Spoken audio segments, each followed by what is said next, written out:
అందరికీ నమస్కారం. ఎవరైనా చనిపోతే మైల ఎన్నాళ్ళు ఉంటుంది? ఎన్నాళ్ళు మైల పాటించాలి? ఆ ఇంటి వారికి ఎన్నాళ్ళు ఉంటుంది? ఇతరులకి ఎన్నాళ్ళు ఉంటుంది? ఇది కూడా ఒక్కసారి పంచాంగం చదువుకుంటే అశౌచ ప్రకరణము అని ఒక భాగం ఉంటుంది. పంచాంగంలో ఎన్నో రకాల అధ్యాయాల్లో ఒక భాగం అశౌచ ప్రకరణం. అంటే జాతాశౌచం, మృతాశౌచం, రజస్సుల శౌచం ఇలాంటి రకరకాల అశౌచాలు ఉంటాయి మనకి. అశౌచం అంటే ఏంటి? జాతాశౌచం అంటే పుట్టినప్పుడు కలిగినటువంటి అశౌచం. కనుక ఆ పురిటి మైల ఎన్నాళ్ళు ఉంటుంది? ఎవరెవరికి ఉంటుంది? తల్లిదండ్రికి ఉంటుంది. 10 రోజులు ఉంటుంది. ఆ 10 రోజుల తర్వాత వీళ్ళకి స్నానం చేశాక ఆ మైల అయిపోతుంది. అక్కడికి అంతవరకే. మృతాశౌచం. ఈ మృతాశౌచం అనేది ఒక ప్రాణి వెళ్ళిపోవటం కదా! ఒక ప్రాణి వస్తూ ఉంటే మనం ఆనందంగా ఆహ్వానిస్తాం. కనుక ఇక్కడ తక్కువ రోజులే ఉంటుంది ఆ శౌచం. మృతాశౌచం అనేసరికి వచ్చేసరికి ఒక ప్రాణి వెళ్ళిపోతుంది. కనుక ఇక్కడ ఎక్కువ రోజులు అశౌచం ఉంటుంది. ఎక్కువ రోజులు అశౌచం అంటే ఏమిటి? అది ఒక పూట నుంచి అంటే 1.5 రోజు నుంచి మొదలు పెట్టుకుని, పూట కాదు 1.5 రోజు నుంచి మొదలు పెట్టుకుని ఏడాది పాటు ఉంటుంది. ఎవరికి ఎంతెంత అనేది. చుట్టుపక్కల ఉన్న స్నేహితులకి వారందరికీ వారొచ్చి చూస్తే ఆ శవాన్ని దహనం చేయటమో ఏదో చేస్తాం కదా! ఆ శవాన్ని అక్కడి నుంచి డిస్పోజ్ చేసేసి అక్కడ ఆ ప్రాంతం మళ్ళీ క్లీన్ చేసేస్తే, అందుకే ఇల్లు క్లీన్ చేసేయండి, కడిగేసేయండి అంటారు శవం వెళ్ళిపోయాక. అదంతా చేసేస్తే వాళ్ళకి ఆ మైల అయిపోయినట్టే అక్కడికి. వాళ్ళ ఇంటికెళ్ళి స్నానాలు చేసేస్తారు. వాళ్ళకి ఇంకా ఆ మైల లేదు. అక్కడికి అయిపోయినట్టే. అలా కాదు ఇంకొద్దిగా దగ్గర చుట్టాలు ఇలా ఎవరెవరికి ఏంటి అనేది పంచాంగాల్లో చాలా వివరణగా మేనమామ చనిపోతే అన్నాళ్ళు, మేనత్త చనిపోతే అన్నాళ్ళు, స్త్రీలకైతే అన్నాళ్ళు, పురుషుడికైతే అన్నాళ్ళు, వీటికి కూడా భేదాలు ఉన్నాయి. ఎందుకంటే స్త్రీ గోత్రం మారిపోతుంది వివాహానంతరం. ఇంకో గోత్రంలోకి వెళ్తుంది. కనుక ఆ గోత్రపు రూల్స్ ఈవిడికి వస్తాయి కానీ ఈ గోత్రపు రూల్స్ రావు. ఆ తేడా గమనించాలి ఎప్పుడు కూడా. పెళ్లిలో సప్తపదిలో స్త్రీకి గోత్రం మార్చేటటువంటి ఒక కార్యక్రమం ఉంటుంది. అప్పటిదాకా పాత గోత్రం, పుట్టినింటి గోత్రం, అప్పటి నుంచి మెట్టినింటి గోత్రం. చాలా మంది ఇంటి పేరు మారిపోతుంది అంటారు. ఇంటి పేరు కాదు వివాహ సమయంలో మారేది, గోత్రం మాత్రమే. కనుక ఇంటి పేరు అదే ఉంచుకున్నా నష్టమే లేదు. కాకపోతే మోడర్న్ జమానాలో అందరికీ ఇంటి పేరు భర్త ఇంటి పేరుతో పాటు మార్చుకుంటున్నారు. చివరికి నేను కూడా భట్టిప్రోలు విజయలక్ష్మి అనే చెప్పుకుంటున్నాను. నందివాడ విజయలక్ష్మి కంటే భట్టిప్రోలు విజయలక్ష్మి ఎక్కువ పాపులర్ అయింది. కాకపోతే ఉద్యోగం అంతా నందివాడ విజయలక్ష్మిదే కనుక అక్కడంతా నందివాడ విజయలక్ష్మి నడుస్తుంది. ఇప్పుడు ఇవన్నీ ఈ కార్యక్రమాలన్నీ భట్టిప్రోలు విజయలక్ష్మి పేరుతో నేను చేస్తున్నాను.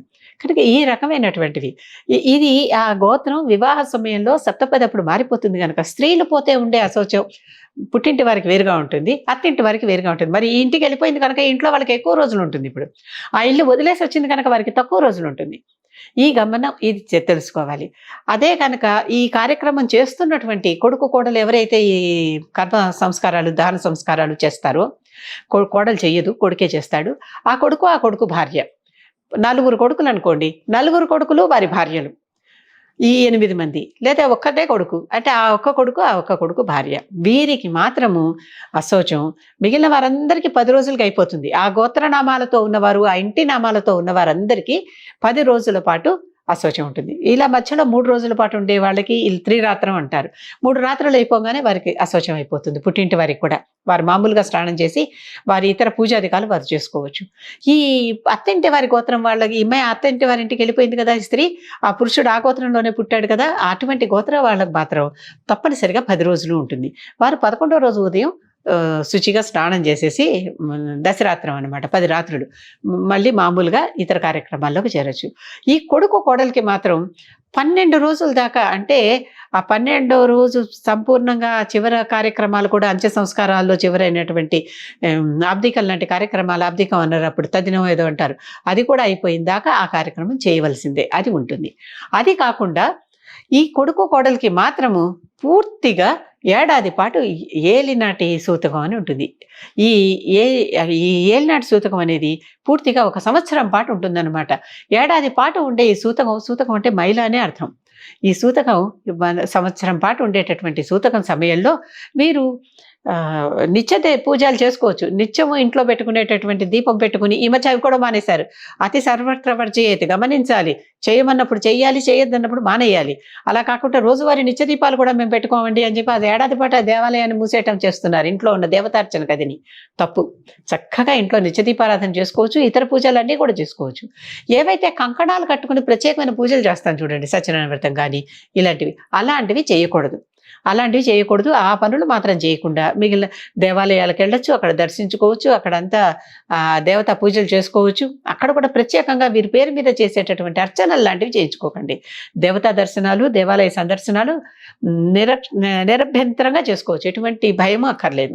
ఆ సూతకం అక్కడ వర్తించదంటే ఈ ఈ ఈ సంవత్సరం పాటు ఏమేమి చేస్తున్నారో వీరు దానాది కార్యక్రమాలు, పుణ్యక్షేత్ర సందర్శనాలు ఏవైతే చేస్తున్నారో వీటిల్లో కొంత శాతం ఆ చనిపోయిన వారికి కూడా వెళుతుంది. ఎందుకంటే వారు ఇంకా ఆ ప్రేత రూపంలో వీరి చుట్టూనే ఉన్నారు కనుక ఆ సంవత్సరం తర్వాత వారు వెళ్ళిపోతారు అని మనకి నమ్మకం. గరుడ పురాణం చెప్పేది అదే. కనుక ఆ సంవత్సరం పాటు అందుకనే ఆడపిల్ల పెళ్ళైతే చేయండి, మగపిల్లవాడు పెళ్ళైతే ఆ సంవత్సరంలో చేయకండి అంటారు. మగపిల్లవాడు పెళ్ళైతే మనం దానం తీసుకుంటున్నాం. దానం తీసుకోవటానికి ఆ ఏడాది పాటు మనం పనికిరాం. దానం ఇస్తున్నాం ఆడపిల్లని, కన్యాదానం.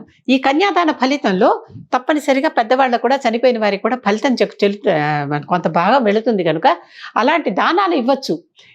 అసలు దశదానాలు అని చనిపోయిన రోజు కార్యక్రమాల్లో ఈ భాగంగా ఇవన్నీ కూడా చేయిస్తారు. భూదానం, హిరణ్యదానం, గోదానం, అన్ని రకాల దానాలు చేయిస్తారు.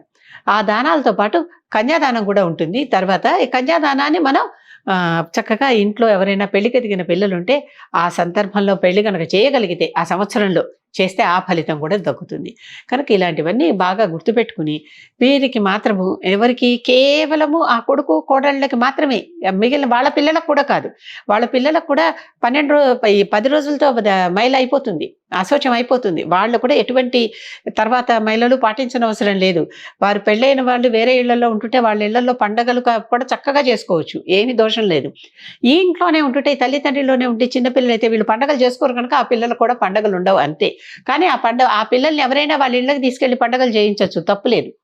అలా మా చిన్నప్పుడు ఎదురుకుండా వాళ్ళ ఇంట్లో ఒక అశౌచం జరిగితే వాళ్ళ చిన్నమ్మాయి, మాతో పాటు అక్క చెల్లెలు లాంటి పిల్ల, దాన్ని తెచ్చుకుని మా ఇంట్లో చక్కగా దానికి కూడా మాతో పాటు పండగలు చేసేవాళ్ళం, దోషం లేదు దాంట్లో. అలా కాకుండా ఈ కొడుకు కోడలికి మాత్రము ఏడాది పాటు ఇదంతా ఉంటుంది కనుక ఈ ఏడాది పాటు వాళ్ళు కంకణం కట్టుకునే కార్యక్రమాలు లాంటివి చేయకండి. విశేషమైన పూజలు అంటే యజ్ఞాలు, యాగాలు అలాంటి వాటిల్లో చేయకండి. మామూలు దానాది కార్యక్రమాలు చేయొచ్చు, క్షేత్రాది పర్యటనలు చేయొచ్చు, వీటికి ఏమీ దోషం లేదు. కనుక ఈ సంవత్సరం పాటు వాళ్ళిద్దరికి మాత్రమే ఉంటుంది. ఆ కర్మకాండాలు చేసిన కొడుకులు, వారి భార్యలు, వారికి మాత్రమే ఉంటుంది తప్పితే ఇతరులకి ఈ దోషాలు ఉండవు. కనుక ఎన్నాళ్ళు ఉంటుంది అంటే ఒక్కొక్కరికి ఒక్కొక్క రకంగా ఉంటుంది. ఇంత అని నిర్దేశించటం మనం పంచాంగం చూసుకుంటే ఎవరికి ఎన్నాళ్ళు ఎక్కడ ఎలా ఉంటుంది, అన్నదమ్ములు పోతే ఎంత, అక్కచెల్లెళ్ళు పోతే ఎంత, కన్న పిల్లలు పోతే ఎంత, అన్నీ జరుగుతూనే ఉన్నాయి కదా. తల్లిదండ్రులు పోతే ఏంటి అనేటటువంటివి చక్కగా వివరంగానే రాసి ఉన్నాయి. అది స్త్రీలకైతే ఏం పాటించాలి, పురుషులకైతే ఏం పాటించాలి అనేది కూడా ఆ విభాగం కూడా ఒకటి ఉన్నది, గమనించండి. ఎందుకంటే గోత్రం మార్పు జరుగుతుంది మరి కనుక ఇది మహిళ ఎన్నాళ్ళు పాటించాలి అంటే ఈ విధంగా చెప్తాం. కనుక ఒక పూట నుంచి అంటే వచ్చినటువంటి స్నేహితులు దగ్గర చుట్టానికి వచ్చిన వాళ్ళందరికీ అక్కడంతా క్లియర్ చేయడంతో అయిపోతుంది.